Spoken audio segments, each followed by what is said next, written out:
Welcome to today's video. Today's video is scary stories to beach sounds. I hope it is relaxing as well as scary. While growing up, my parents had enrolled me in a private Catholic school. I had a very small, tight group of friends, and we did everything together. For one of my friend's birthdays, we were going to be having a slumber party at her house. Tonight, we were all very excited because Emily, a new girl who I had never met, was coming with the promise that she was going to bring her grandmother's table with her that would answer questions. I didn't believe this was possible, but it wasn't my birthday, so I just kept my mouth shut. The birthday party started like almost any other, where we watched movies and ate pizza. Then, as night started coming on, my friends were anxious to try out the table that Emily had brought. The item itself wasn't very remarkable.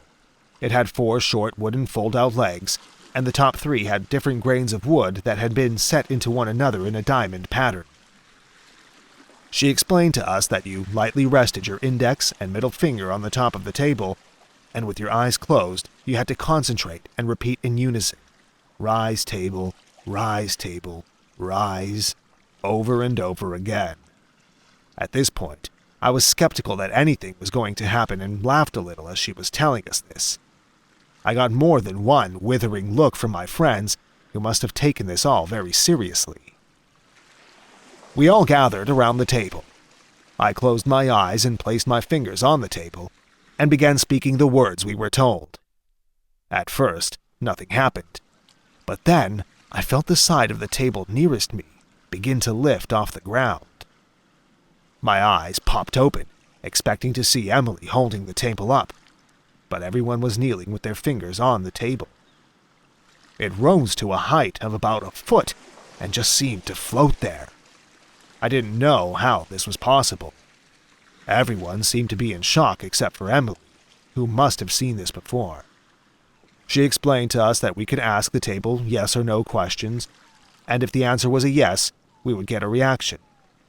If not, the table would not move. We started like most 12-year-old girls would, asking the table about what boys the others liked. If the table was telling us yes, it would dip down, and one of the legs would nearly touch the ground, then it would float back up. If the table was telling us no, then it simply would remain where it was.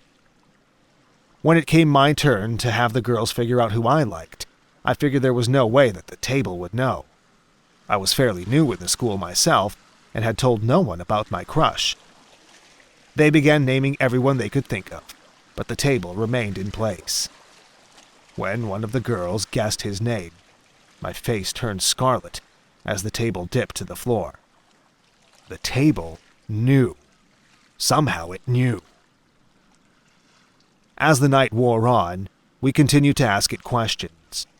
We began trying to figure out who this entity was that seemed to know more than it should. It told us that it was a young boy from Russia that had been murdered by his uncle while he slept. He asked us to go there and find where he had been hidden so he could have a proper burial. I started to become concerned that the spirit inside the table wasn't telling the truth, because I didn't know how a young boy would be able to understand the questions that we were asking it. One of the girls even asked if it knew who Jesus was, and the table remained ominously still.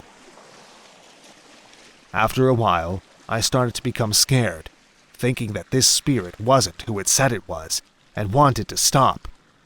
I could tell from the faces of my friends I wasn't the only one. Emily told us that we weren't supposed to take our fingers off the table until we had properly told it goodbye and released it, but the table refused to go back down to the floor.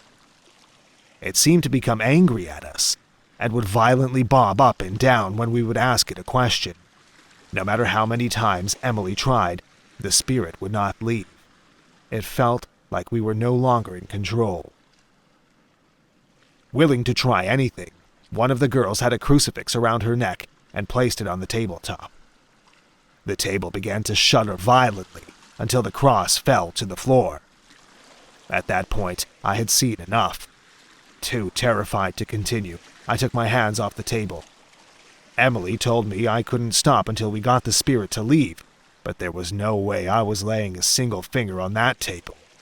That night, I couldn't sleep from fear of the spirit still being inside the room. Somehow, the other girls seemed to sleep soundly.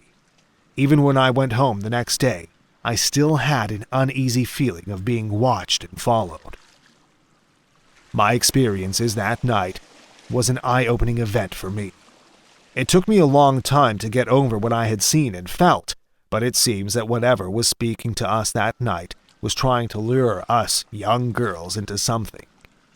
I now know that letting in any spirit like that can be dangerous, and you just never know what might show up to say hello.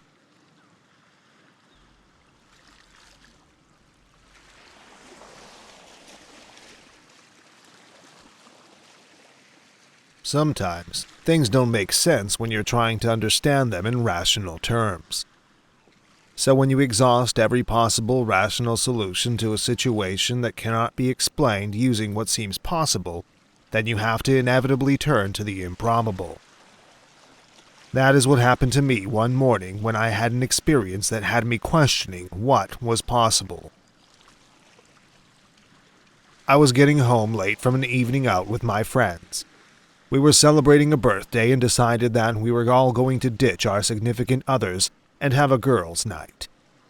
It had been a while since we had the opportunity to do this, and we decided to take full advantage. I wasn't someone who liked to drink a lot, but an evening with my friends sounded like a welcome change from my average Saturday night, which usually consisted of takeout and a movie. I got home right around 2:30 a.m. in the morning, after being dropped off by a cab. I walked back to my bedroom so I could get out of my clothes and put on something more comfortable, sweatpants and a t-shirt, then head to bed. I was brushing my teeth and looking at myself in the mirror when I got a bad feeling that I wasn't alone in the room. Something told me I was being watched. I couldn't see their eyes, but I felt them on me. The hairs on my arms were up, and I had goosebumps running up and down my entire body. I looked around, trying to see if I could find where the source of dread was coming from. I was alone, so I didn't want to go far, but I knew if I didn't see this through then, I wouldn't be able to get any sleep that night. Walking from room to room, I peeked around corners and shone the light from my phone into the shadows. It took me 20 minutes before I had gotten to searching every room and closet in my apartment. I found no one, but the feeling of eyes wouldn't leave me. It had been a while since I had been out on the town, and I thought that maybe it was just me coming down from the music-fueled adrenaline that had been coursing through me the entire night, so I figured that I would finish getting ready for bed and then just read a book for a while to let myself calm down. I finished brushing my teeth and walked over to the bed to lay down. I slid under the covers and reached over for my book. It didn't take long before I couldn't keep my eyes open any longer. I set the book aside and switched off the lamp on the table beside my bed. My eyes drifted closed, and I was asleep within a few minutes. I awoke with a start as I heard a crash against the floor that had come from the bathroom. How had someone been able to hide when I looked around the entire place? I thought to myself, unless they had watched me as I went from room to room and moved when I couldn't see them. A cold shiver ran up and down my spine as I pulled the covers a little off me at a time. I didn't want to make a sound as I approached, hoping to keep the element of surprise on my side. I walked into the bathroom. The room was only partially illuminated from the nightlight that was plugged in by the sink. Shadows surrounded me as I tried to find who was in there with me. I stepped slowly into the room, and a sharp pain shot up my foot. I reached down and picked a small sliver of glass out of my foot. The intruder had broken the vanity mirror on the small makeup desk. There was enough light that I could see the top of it, and noticed all of the bottles and compacts were still in the places that I leave them. If the mirror would have been bumped by someone, it didn't seem possible that it could have completely missed hitting anything on the desk. It was like someone had picked it up and dropped it on the ground. I walked around the broken mirror, still trying to find out where the intruder was. I got in front of my sink and turned around and saw someone. Startled, I yelled out, "Who are—" I yelled. I had seen myself in the mirror and had mistaken it for someone else. I took a steadying breath and pointed at myself in the mirror, trying to downplay how scared I felt. I see a shift in the shadows in the mirror behind me, and my body goes rigid. Every nerve ending feels like it is firing and I cannot move. I stare into the mirror, waiting for whoever is hiding to show themselves. I want to turn and face them, but instead, all I can do is look at the reflection, unable to face the danger. The shadows seem to dance and flow behind me as a figure seems to emerge. It is like staring into the abyss when I look at it. There is no face where the head is, just a pool of blackness as it floats towards me. There are no arms or legs that I can make out, but just wisps of shadow that seem to form and disappear. It comes right behind me. I'd be shaking if my body could move from absolute terror.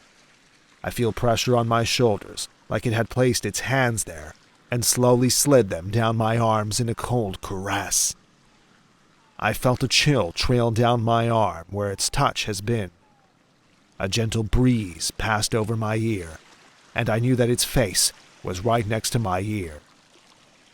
It said only one word, and it sent a chill right through to my very soul. My name. It knew who I was, and that scared me more than I thought possible. The breath seemed to abate, and the sensation of its hands left my arms. Unable to stop it, my legs failed me, and I collapsed to the floor. Fear fueled my next move when I lunged for the light switch on the wall. I missed the first time, but on my second attempt, I managed to turn the lights on. My eyes darted back and forth, trying to find out where it had gone. But the room was empty. I was alone. I'm still not sure what it was in my bathroom that night, but I believe it came from the mirror on my vanity. I never believed in ghosts or demons until that night. I still live in that apartment, but I got rid of the vanity. I just hope that whatever was there that night has moved on.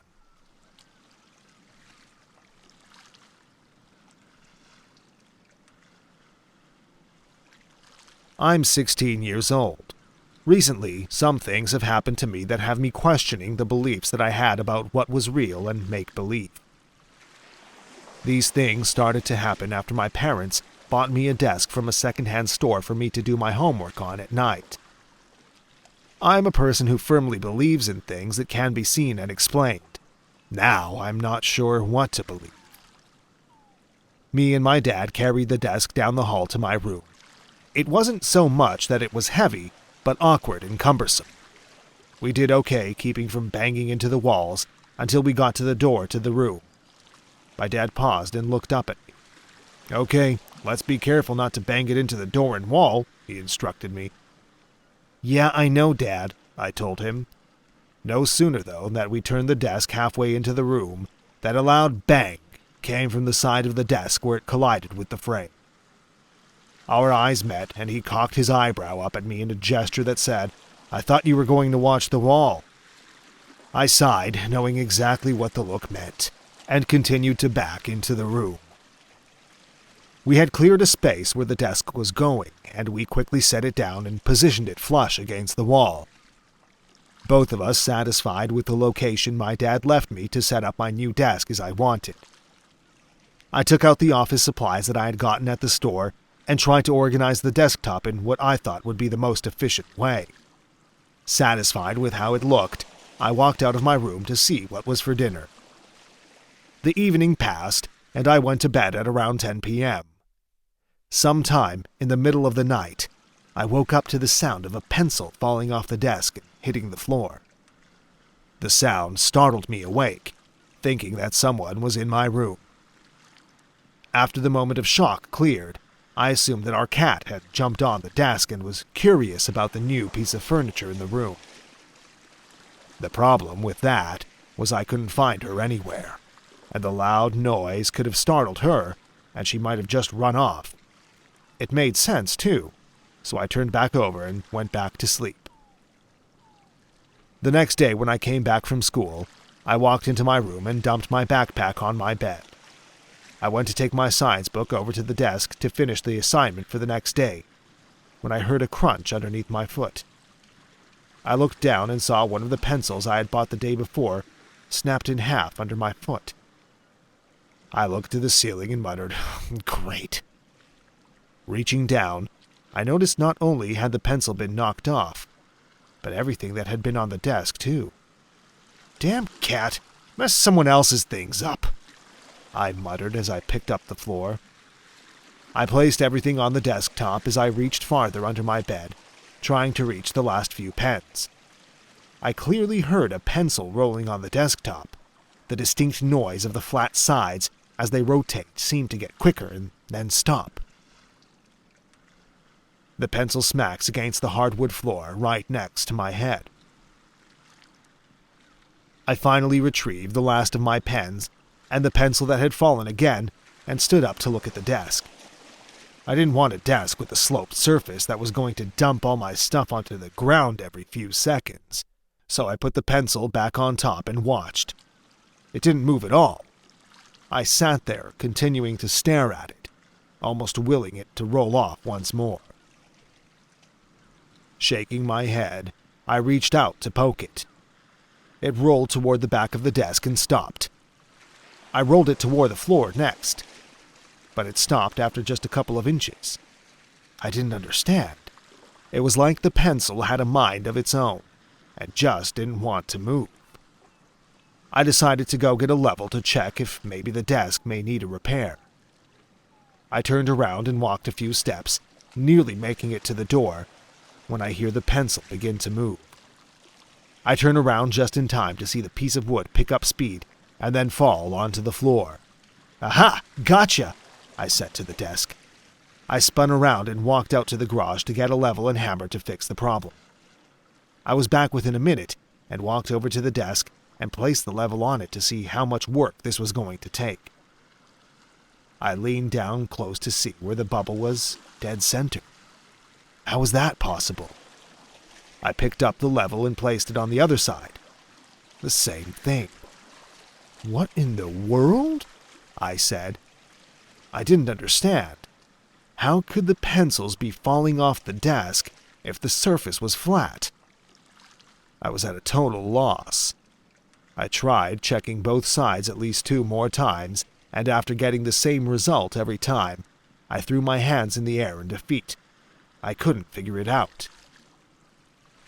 I needed to get my homework done before dinner, and I had wasted enough time trying to figure out what was wrong with the desk, so I went to get a glass of water and put the tools away. I came back to the room and pulled up my chair, ready to get to work.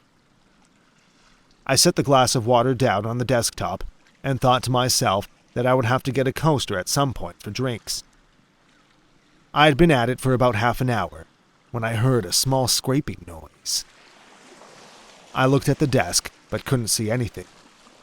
Then I caught the motion. My water glass seemed to be creeping across the desk, not toward me where the pencil had gone, but to the side. I froze as I watched it creep slowly toward the edge. It moved about 6 inches, and then stopped right before it fell off. I shook my head. Did I just see that? Did that just happen?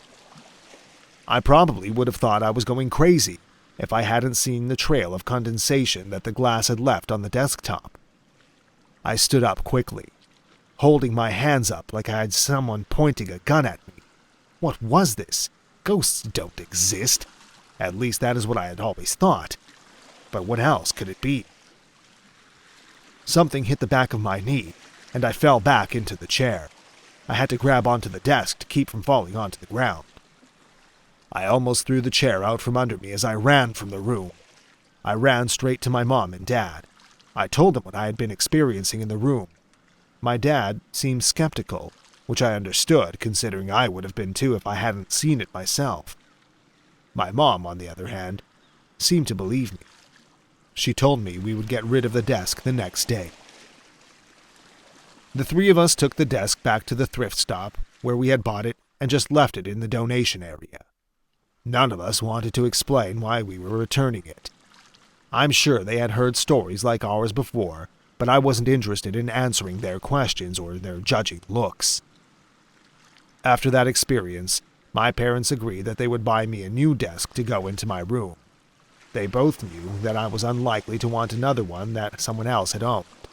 So, I guess you can say that I'm no longer a skeptic, but a reluctant believer. But if I have my way, I won't be having any other brushes with the paranormal.